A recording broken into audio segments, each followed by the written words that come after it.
You know, we kind of owe Governor Northam a debt of gratitude because, man, did he wake up Virginia. And, wow. And originally, when I saw this movement playing out, I said, there's no way. There's absolutely no way. This is all crazy talk. I actually read the words on the paper. It's crazy talk. And I'm shocked. And sometimes what happens is you put out a piece of legislation that's really going to drive people to do what you all have done tonight and across the state of Virginia or Commonwealth of Virginia, and then you make it less bad. But it's still an infringement on our Second Amendment and our constitutional rights, and we need to stand up. When we take our oath of office, a lot of people have talked about, well, you take an oath. Well, the first oath that we take is to uphold the Constitution. So there's a kind of a litany of things, and Constitution of the United States, the Constitution of Virginia. This is critically important, but I also want to thank you all for being polite, for letting everyone speak, and for those that disagreed, you guys clapped also, and for that's what democracy is about, and that's the First Amendment. So I want to thank all of you for as polite as you are, and finally, I know the hour is late, but the bottom line is guns don't kill people, people kill people, and it's just, it was 2 pressure cookers for the Boston Marathon bombings, and it wasn't guns, it was pressure cookers. So we need to focus on enforcing the laws that we have and not infringe upon the Second Amendment. Thank you, Ms. Maurer. Mr. Cohen. Yeah, first of all, I want to thank everybody who came out tonight, everybody who called me, emailed me, stopped me at Giant, stopped me at church, stopped me on the walk, stopped me walking the dog. The dog didn't appreciate it, but I do. Our system of government doesn't work just because people show up on election day. What makes our system work is people taking part every day and coming out and participating and giving your opinion. As far as safety is certainly a concern. In my profession, we worry about safety every day. So I understand all sides of this. We do worry about safety. Some of the people who spoke and some of the people who have emailed me on the other side have said that this is sort of putting the cart before the horse. And I look at this and say, well, then how come when other individuals and other groups have their rallies or come out and speak because a candidate or someone who's elected to an office has said something about theoretically a right that's in the Fourth Amendment that was put in by the courts, or the First Amendment, or judicial rights for plaintiffs in criminal cases, whether that be 4, 5, 6, 8th Amendment. Nobody has that same feeling that it's wrong to put the cart before the horse. And some people have made their bills known and their feelings known. So this isn't dealing with a hypothetical. This is dealing with real facts and what people are saying. And quite honestly, our amendments are not a salad bar at TGIFs. You can't sort of pick which amendments you want to pay attention to whatever day of the week you feel like. History has been brought up a lot here, and I've mentioned on this board several times that I had an ancestor who served under Washington. I have not had a reason to talk about what he did before that. And what he did before that was he answered the call by Paul Revere and Prescott and Dawes.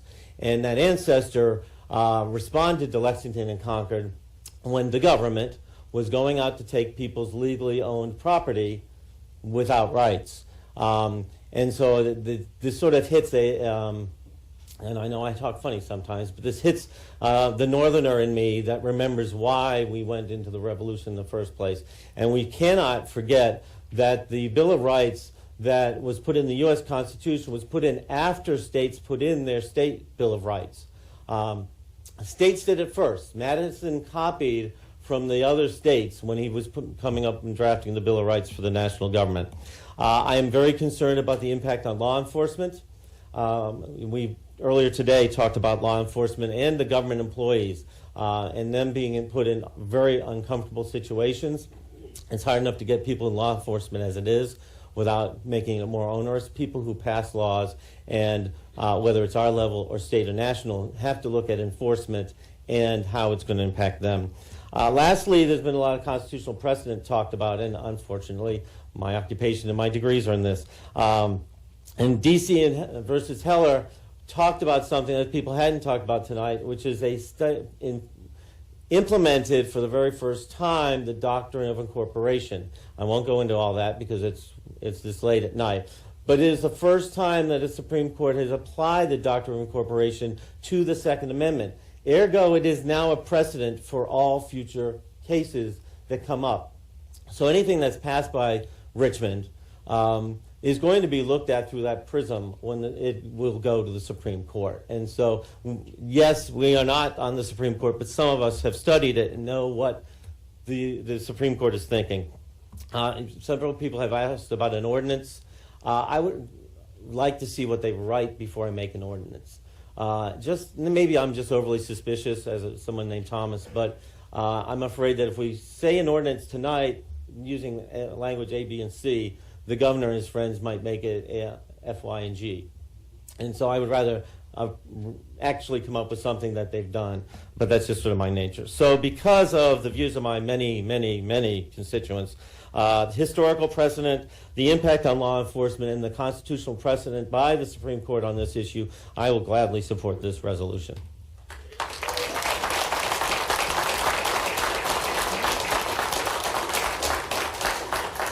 Ms. Shelton.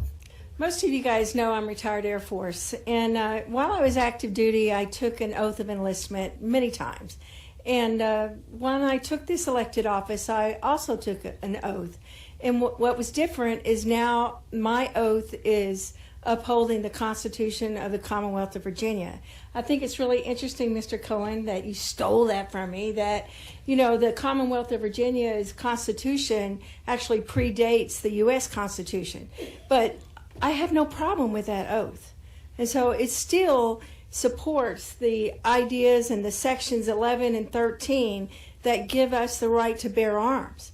And again, I just don't have a conflict with that. So when we're preparing for our boards, you guys, we mentioned several times that it's not like a real easy thing to do. Then we have a lot of other meetings before that. And so last night, I thought it was really interesting that U-verse pops up. And on my U-verse, I got to read this because it was just incredible to me. But last night it came up, Ephesians 6:12, which says, "For we wrestle not against flesh and blood, but against principalities, against powers, against rulers of the darkness of this world, against spiritual wickedness in high places." Isn't that incredible? Before today. So, but right now, people, we're in a storm. And God does amazing things through the storms. And storms confirm our foundations. Our foundations are tested, and we determine if we're standing on solid rock. And so those storms of our lives deepen our faith. So while I welcome this storm like I do all others, I do not want to be boiled slowly or die from 1,000 cuts. I don't want to see that happen. And we're not there yet, but when it's time, I promise to be the first person to throw tea in the Rappahannock. And so I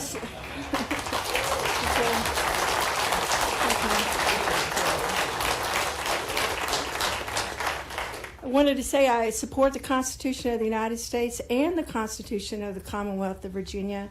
And Mr. Chairman, Aquia supports this resolution. Thank you, Ms. Shelton. Ms. Bonke? I'm sorry? Oh. You okay? Mr. Cavalier? Ms. Cavalier, you okay? Okay, Ms. Bonke? so I just want to say I was unbelievably impressed with everybody that spoke tonight. One of our staff members asked me beforehand, "Do you enjoy this?" And I said, "I love this." And she's like, "Really?" And I said, "This is what local government is all about. It's about the people." And when I took the oath 6 years ago, and I have this little imaginary sign up here when I vote on things, it doesn't say I represent the developers, that I represent special interest groups. It says I represent the people. And I always have in my mind, if I'm getting ready to vote on something, I pretend I'm at an elementary school in my district, Falmouth Elementary, and I've got 150 constituents sitting there, because maybe people haven't reached out to me on something, And I think to myself, what would they be asking me? What would their comments be? And that's kind of my lens. So, and I was so impressed with the people that we have here in Stafford County. I love the fact that all of you spoke about your service to our nation. And I thank you, especially the woman, the Gold Star widow, the gentleman who was a Purple Heart recipient. You know, thank you to them. Thank you for your service. I currently have a son that's in the Mediterranean right now for the Navy, flying helicopters somewhere. But that's so important that we love our country. There's no doubt in my mind I will be supporting the Second Amendment resolution, and I look forward to conversation with my colleagues in January about a potential ordinance, because our state flag says it all, Sic Semper Tyrannis, and we can't allow that.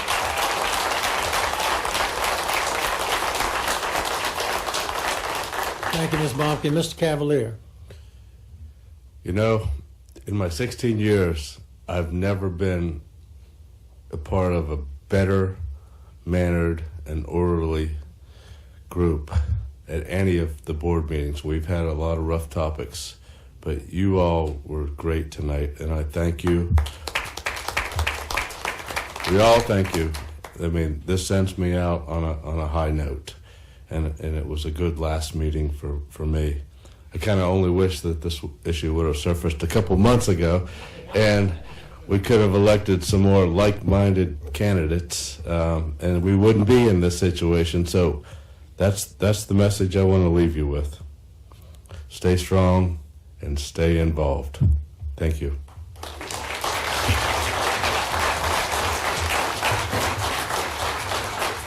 Mr. Dudenheffer. I hope my voice holds up, but I've been given thought on what I was going to say tonight for quite a while. My first concern about this happened on Election Day. And I can tell you it is all about elections as we go forward. I received, golly, hundreds of emails from you guys. It was very organized. Most of them, they weren't the normal form letter type letters we usually get. I would always advise you not to send those because it's so easy to just flip them out. I want to apologize. I didn't answer, and I answered a few in the beginning and realized that I really didn't have time to sit down and give a thoughtful answer to everyone. So, or return phone calls in some ways. So I don't want anybody to think I didn't read the emails and I didn't care what was said. It just, you know, this time of year, I just did not have time to answer every single email, and I apologize for that. When this first came out on Election Day, I was very conflicted. Had many discussions in my household over this, but, you know, I spent 30 years in the United States Marine Corps. I don't know how many times I raised my right hand and swore to uphold the Constitution.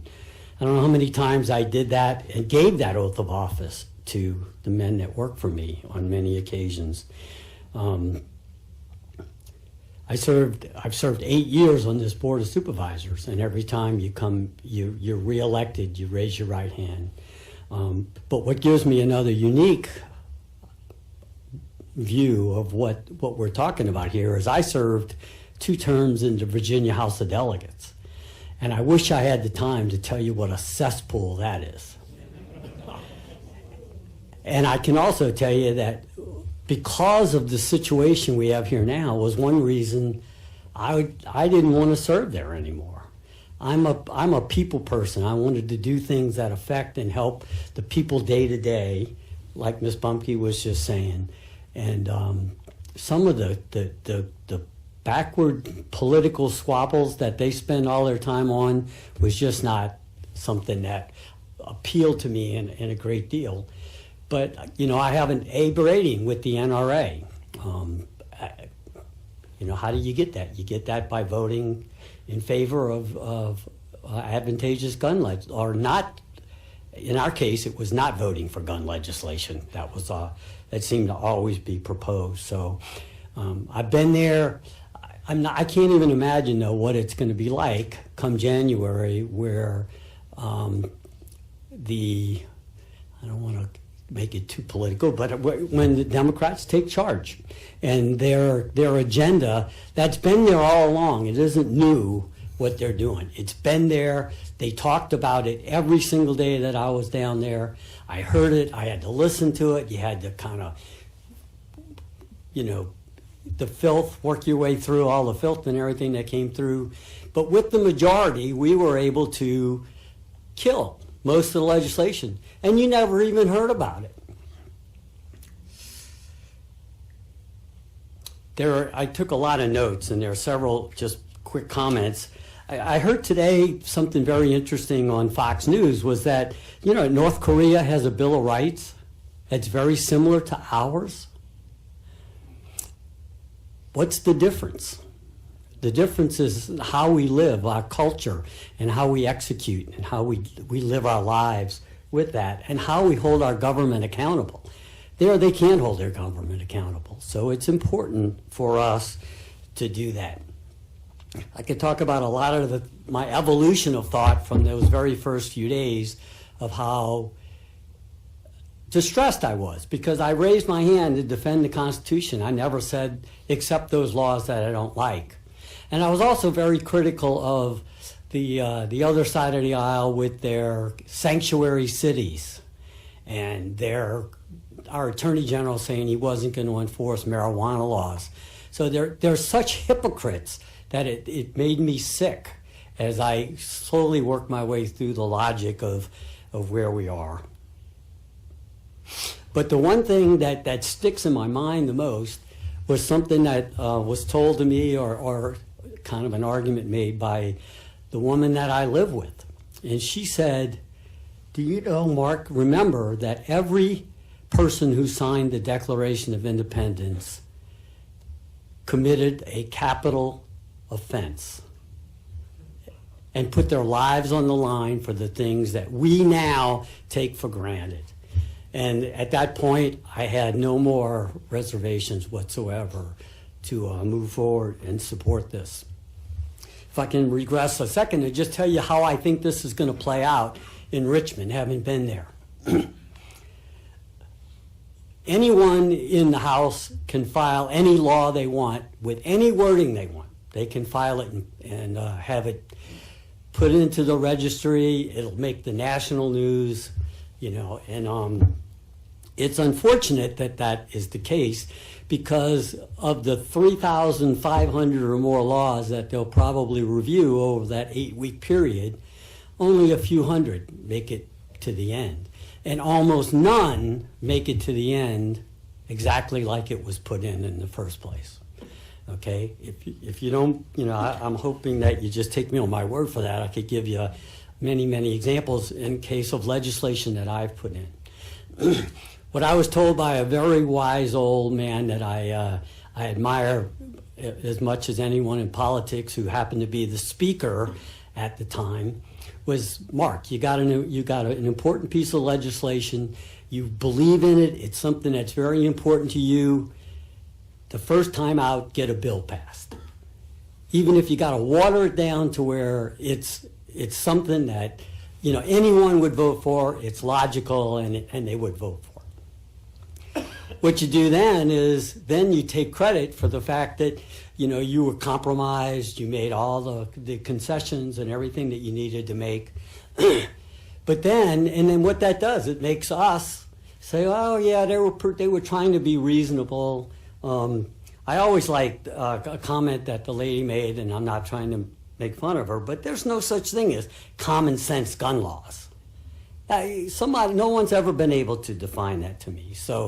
But what they'll do is that's the way they'll call it. It's totally and totally political. They will do everything they can to make it sound like they have bent over backwards and they're not as radical as we said. And they'll come back and they'll preach to their base. They'll pass a couple little things that don't seem to, nothing close to, AWBs or maybe even the one handgun per month. But they'll pass some that sound almost logical to the middle of the road people out there. It's next term you got to worry about. Next term. And the term after that, if they win the elections again and they keep control, they will come back with sledgehammers in the second and third time. So my advice on that is an encouragement that this is not won and lost here in the next few weeks. This is won and lost in a lifetime struggle of what we need to do. I'm going to just conclude real quick by almost admonishing you guys. You know that less than 40% of the Commonwealth voters showed up at the polls and voted. Every one of us have campaigned. We've knocked on doors. We do everything we can to motivate you to go to the polls and vote for those things that we all agree and we all want to see go forward. Less than 40%. Look around. Statistically, 6 out of 10 of the people in this room never went to the polls. That's shameful. And what do you get? What Thomas Jefferson said, you elect the government you deserve. So I'm telling you is that it's one thing to stand up here at this podium. It's another thing to go knock on the doors of your neighbors and go pick up your mother and take her to the polls, or your sister, or your children who are away at college, get them their absentee ballots. There are hundreds of ways that you can participate in this process. They had the table outside for the Republican committee here in Stafford County. Those people work hard, but they're only a small group. Why? Because of apathy. People don't go out. Another statistic that I learned when I ran for the House of Delegates, they shower you with these high-paced consultants. But 93% of all elections are won by the candidate that has the most money. Think of that, 93% just because he has the most money.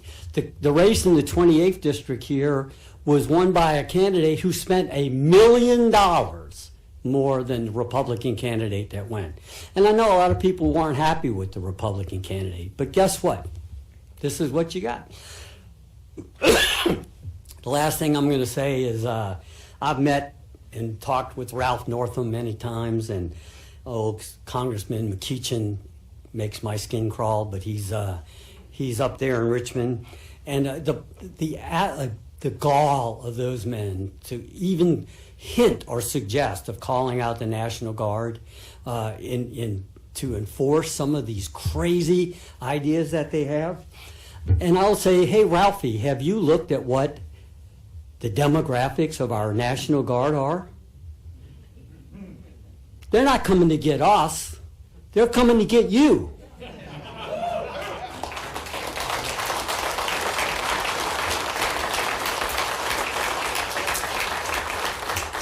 So please, the only way this is going to ever turn out well for us is for us to get organized and come out and actually go work at the polls, go get your neighbors, go do everything you can, not just come here and talk and tell us board. We don't have anything we can do about that except kind of on the fringe. So thank you very much again for everyone who showed up.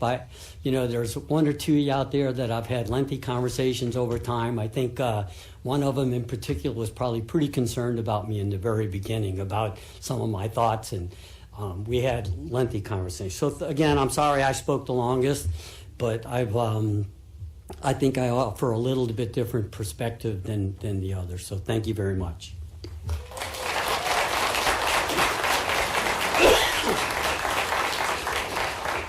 I'll remind Mr. Dudenheffer I haven't spoken yet. First of all, I want to thank several people in this room and some that are not in this room who did a yeoman's job in organizing this. When you get the word that upwards of 3,000 people are going to attend the meeting, you need to be organized. We didn't do the organizing. Our staff did the organizing. And many of them are standing in the back now, and I just want to applaud them.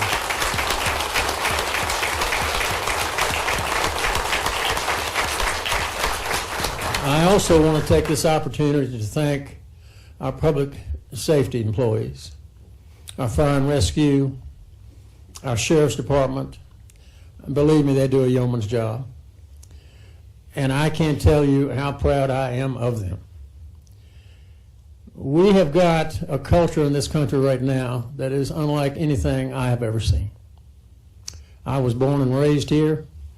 My family came here in the 1600s, and we have been in this county ever since. And for the first time in my life, I am concerned about the future of this country. When a police officer walks into a coffee shop and he's denied service, I'm very concerned. When a police officer walks into a coffee shop, and you know what coffee shop I'm talking about, and they write pig on the side of his cup, I am very concerned. And somebody told me the other day, well, that's just a couple people. No, it's not. It's the culture of that company. And if anyone in this room, if I see you driving into that place, I'm going to run you down.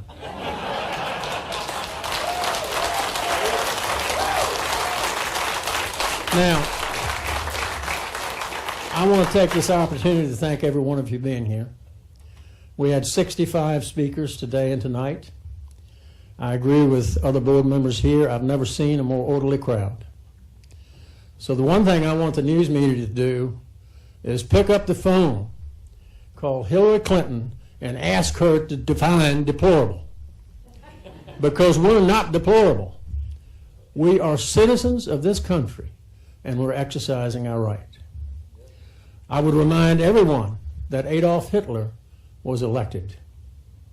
He did not come to power by force, and we know exactly what happened in that country, in this world, because of that one individual. I would remind everyone that you cannot legally own a gun in the city of Chicago. Their murder rate this year will approach 1,000. One of our high school principals right here in Stafford County lost his son in Chicago, an innocent bystander, 4 years ago to a drive-by shooting. I would remind everyone that the two mass shootings in this Commonwealth, as horrific as they were places where guns were not allowed. Not allowed. To me, it makes absolutely no common sense whatsoever to put a sign on a building that said no guns allowed. Do you think the person that's going in to do this crime is going to pay any attention to that? Absolutely not. Lastly, I just want to say, in my opinion, one of the things we've lost in this country is common sense. It is a rare commodity these days. The other thing that's happened to our country is we've allowed our children to be raised by the internet. Tough love is gone. We are now allowing our children as early as 5 years old to walk around with one of these and play games and see what's going on. Younger than that. So I would encourage everyone, if you're a parent, take back control of your child if you don't have control today. This has been a very eye-opening experience for me. I, like other members, did not answer all emails. We got hundreds of them, and I apologize for that. But I want to thank each and every one of you for being here today.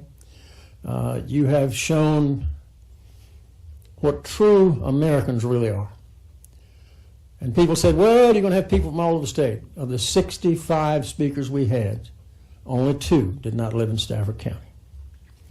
So with that said, I will ask for a vote on resolution R 19-367 to support the rights of citizens to keep and bear arms. Please cast your vote. Tally the vote. Motion passes 7-0.